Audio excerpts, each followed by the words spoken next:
안녕하세요. 이명수 목사입니다. 오늘은 제 개인적인 간증을 하려고 합니다. 특별히 제가 어떤 과정을 통해서 회심을 하게 되었는지 그 내용을 나누려고 합니다. 어쩌면 이 영상을 듣는 분들 중에는 회심이라고 하는 용어 자체에 대해서도 낯설어 하시는 분들도 계실 겁니다. 회심이라고 하는 용어들이 한국교회에서는 많이 사용되지 않는 그런 용어라서 그럴 겁니다. 저 역시도 그런 용어들에 익숙하지 않았던, 아니 한 번도 들어보지 못했던 그런 사람이었었는데, 하나님의 은혜로 제가 진짜 성경에서 말한 그런 회심을 하게 되고, 그 이후에 제 신앙 여정 가운데 청교도와 또 계획주의적인 그런 설교와 그런 책들, 그런 목사님들을 만나서 이런 용어들이 좀 저한테는 익숙한 개념이긴 한데, 아무튼 그런 회심에 대한 그런 얘기들을 나누고자 합니다. 제 설교를 들었던 분들은 설교 중간중간에 제가 간간히 제 개인적인 얘기들을 또 하고, 그래서 제가 간증하고자 하는 그런 내용들에 대해서 어떤 부분은 이렇게 알고 계신 부분도 그런 있을 겁니다. 그렇지만 제가 전체적으로 오늘의 제가 있기까지 어떤 과정을 통해서 하나님께서 저를 인도하시고 회심의 과정을 거치게 하셨는지 전체적으로 나눈 적이 없어서 그런 부분들을 좀 나누려고 합니다. 이 간증을 하다 보면 제가 어떤 사람인지 간접적으로 드러나는 그런 효과도 있겠지만, 이 간증의 초점은 거기에 있지 않습니다. 그리고 간증을 하는 또 다른 목적이 저와 같은 과정을 거쳐야만 진짜 회심을 한 것이다, 이 얘기를 하려고 하는 것도 아닙니다. 하나님께서 어떤 은혜를 베푸셨는지가 가장 큰 초점이 거기에 맞춰져 있고, 또 뿐만 아니라 제가 사실은 구원받지 못했었음에도 불구하고 구원받은 줄 알고 보냈던 그런 시간들이 있었는데, 그때 빠졌던 그 함정들이 무엇이었는지 이 부분들을 좀 제 회심의 과정과 함께 맞물려서 그런 얘기들을 나누려고 합니다. 왜냐하면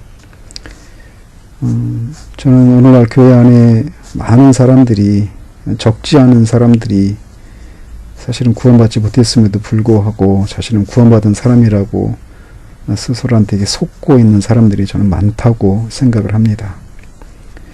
그래서 그 부분에 대해서 저도 이 시대의 어떤 피해자라고 할까요? 그런 사람이었었고, 또 이제 말씀을 전하는 그런 설교자로 하나님이 세우셔서 특별히 그런 부분과 관련해서 제가 많은 얘기들을 나눌 거리들이 좀 많이 있는 그런 상황입니다. 각설하고 저는 올해가 이제 19년 12월 31일인데 한국 나이로 53세입니다. 67년생이죠.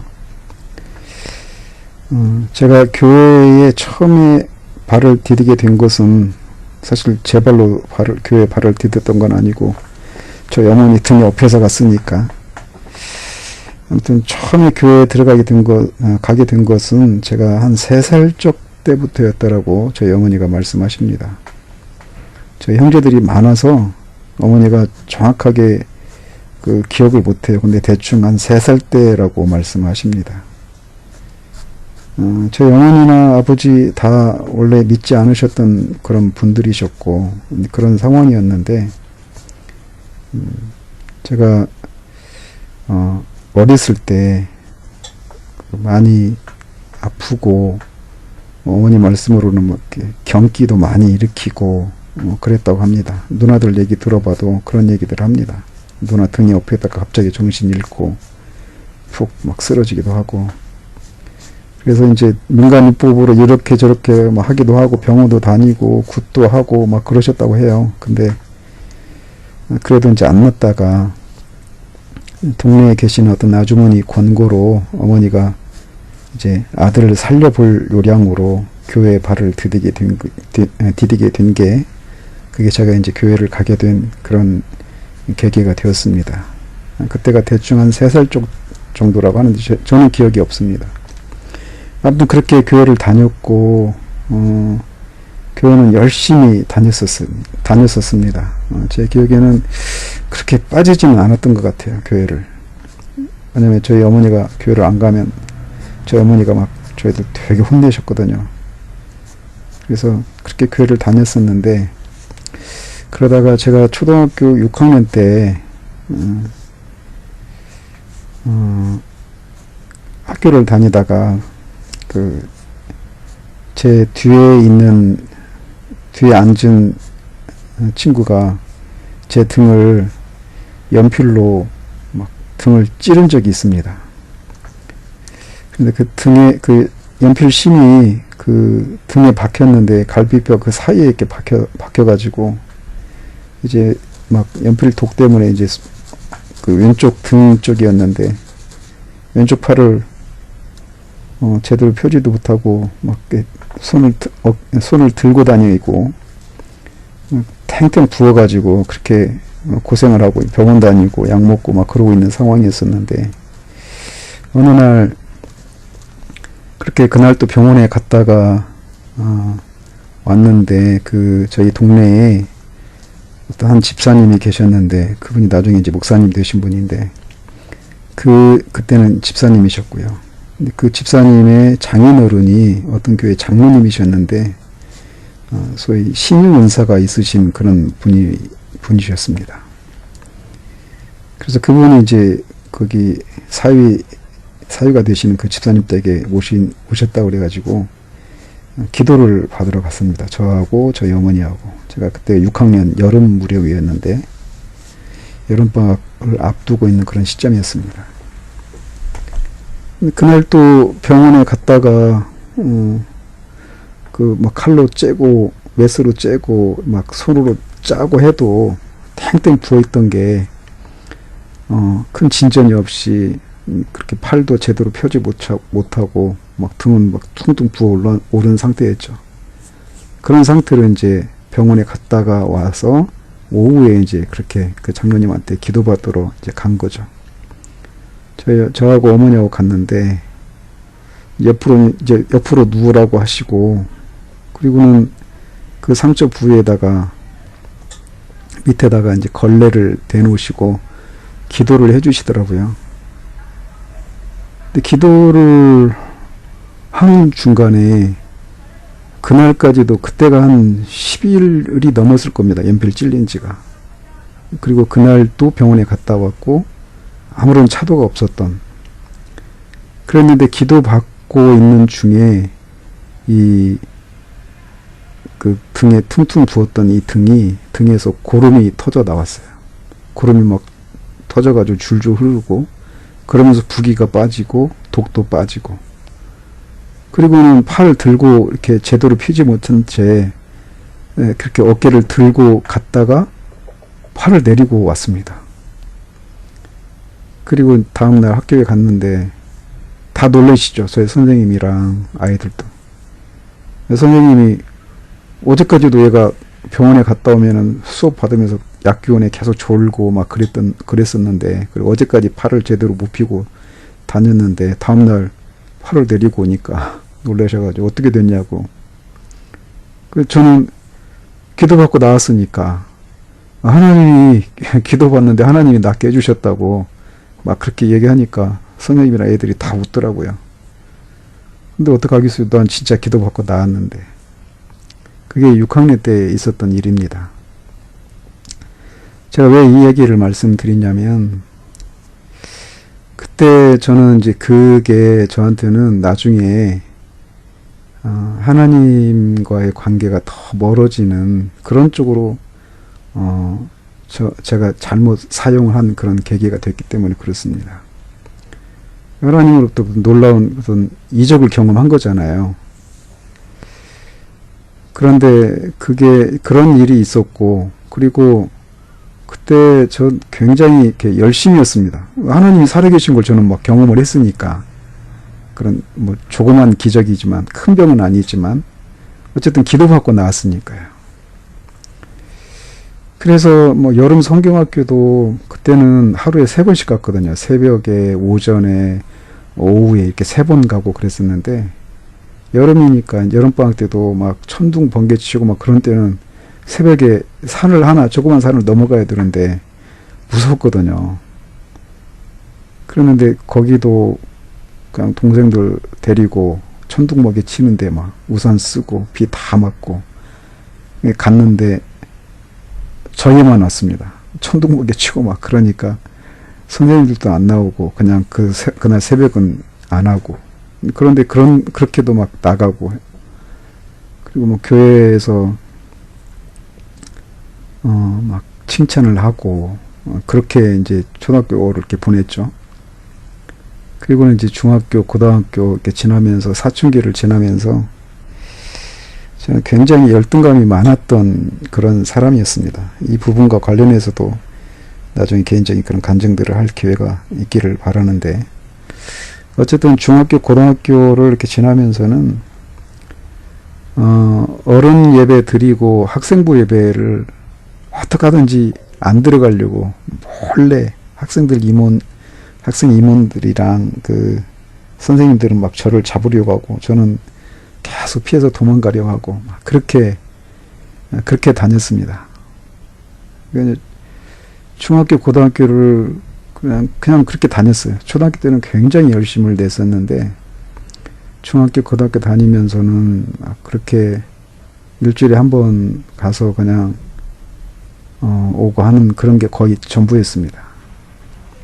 중학교 1학년 때까지는 그래도 열심을 냈었던 것 같은데 2학년 때부터 좀 시들해지고 그랬었던 것 같아요. 교회 안에서 이제 나름 저는 이제 좀 부끄럼도 많이 타고 또 뭐 가난하고 그래서 이런저런 이유들로 열등감도 있고 잘 친구들이랑 형들이랑 누나들이랑 잘 못 어울리고 그러면서 이제 이렇게 아웃사이더로 있었죠.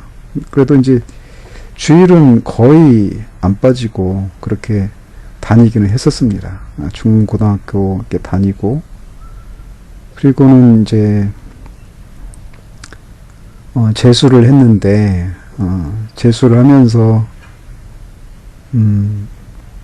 제가 목표했던 그런 대학에 이제 못 가게 되면서 그 과정에서 제가 굉장히 실망을 했습니다. 그러면서 하나님 앞에 원망도 생기고 막 그러면서 대학 1학년을 굉장히 막 방탕하게 보냈죠. 그때부터 술, 담배도 배우고 남자분들은 뭐 아시겠지만 술, 담배라고 하는 게 거기서 끝나는 게 아니라 이제 그게 세상을 향한 그런 문과 같은 그런 역할을 하는 거니까 그러면서 많이 방탕한 생활을 했었습니다. 대학을 들어가서 그러면서도 늘 마음 한켠에 초등학교 때의 그 경험들 그 부인할 수 없는 사실이니까요. 하나님이 살아계시다. 하나님이 살아계시지 않다라고 하는 것을 생각할 수가 없었습니다. 그런데 하나님 앞에서 하나님의 뜻대로 산다. 이런 생각들을 하면 막 숨이 막히고 내가 원하는 것을 못하는 삶을 살게 되지는 않을까. 또 내가 하고 싶지 않은데 막 하나님이 억지로 시키는 건 아닌가. 제가 이게 설교 중에 가끔씩 그런 얘기 하잖아요. 제가 그랬거든요. 하나님의 존재를 부인하지는 못했지만 하나님 안에서 사는 즐거움 뭐 이런 것들은 없었습니다. 그런데도 교회는 빠지지는 않고 일주일에 한 번씩은 갔었습니다. 그렇게 이제 군대도 갔다 오고 복학을 하고 대학 3학년 때 그때가 91년도인데 제가 필리핀에 어학연수를 하러 갔습니다. 10개월을 있다가 왔는데 어학연수를 가게 된 게 제가 전라북도 김제가 제 고향인데 그 김제의 그 모교회에서 필리핀에 선교사님을 파송을 했었어요.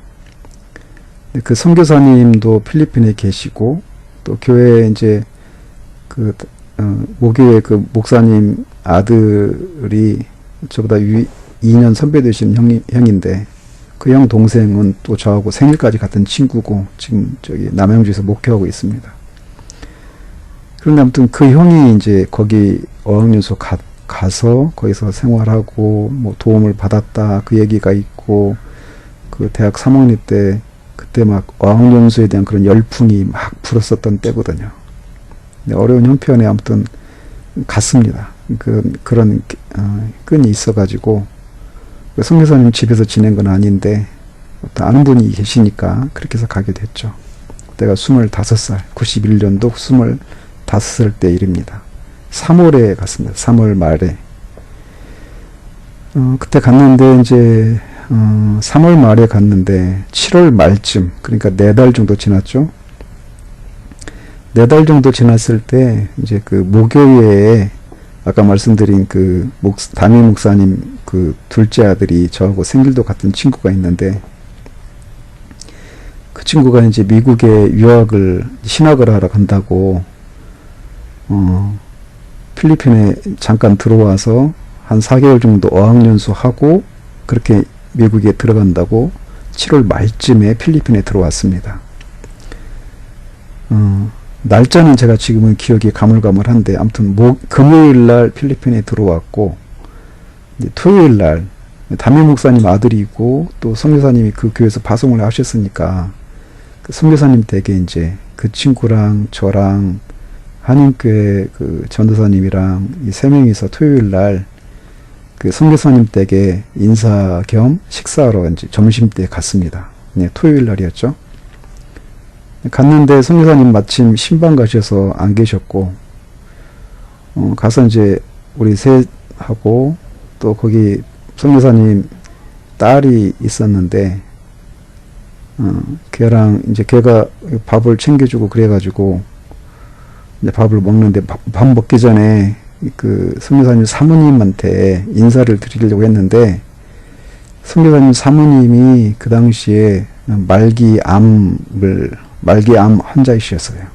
제가 3월 말에 갔을 때 그때도 암 사기였는데 그때는 제가 몰랐었고, 아무튼 그때 교회에서 그때 한 번인가 보고 내내 이제 못 나오셨죠. 이제 그제서야 이분이 암을 앓고 계시는다는 걸 알게 되었는데, 아무튼 3월 말에 사모님을 한 번 봤었고, 7월 말쯤 그 친구를 그렇게 이제 그 선교사님 댁에 가서 인사드리러 갔는데, 그 딸아이를 통해서 이제 사모님한테 우리가 와서 인사드리려고 한다 그러니까 사모님이 인사를 안 받겠다고 하시더라고요. 이제 당시 너무 이제 기력도 없고 이제 막 뭐 자신이 좀 남한테 보이고 싶지 않으신 이런 것도 있으셨겠죠.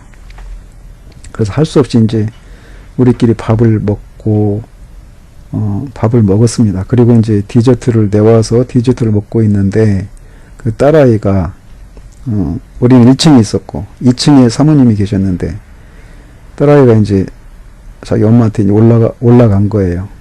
올라갔는데 막 그 2층에서 갑자기 애가 막 비명을 막 질러서 놀라서 막 올라가 보니까 그 사이에 사모님이 돌아가신 겁니다. 저는 그 사모님을 2번밖에 못 본 거죠. 처음 3월 달에 봤고 그날 봤는데, 딱 올라갔을 때 소파에 앉으신 채로 돌아가셨더라고요.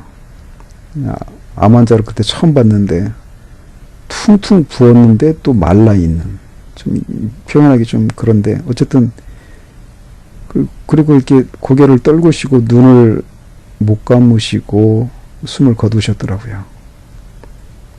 25살이었는데 그때 돌아가신 분을 처음 본 겁니다.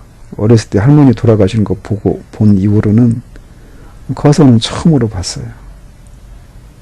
저하고 친구하고 이제 그 사모님 이제 들은 얘기는 있어서 침대에다가 눕혀드리고 팔다리 펴드리고 눈 감겨드리고 그러고 있는 사이에 이제 선교사님 오시고 그러면서 이제 장례 3박 4일인가 장례식이 진행됐는데,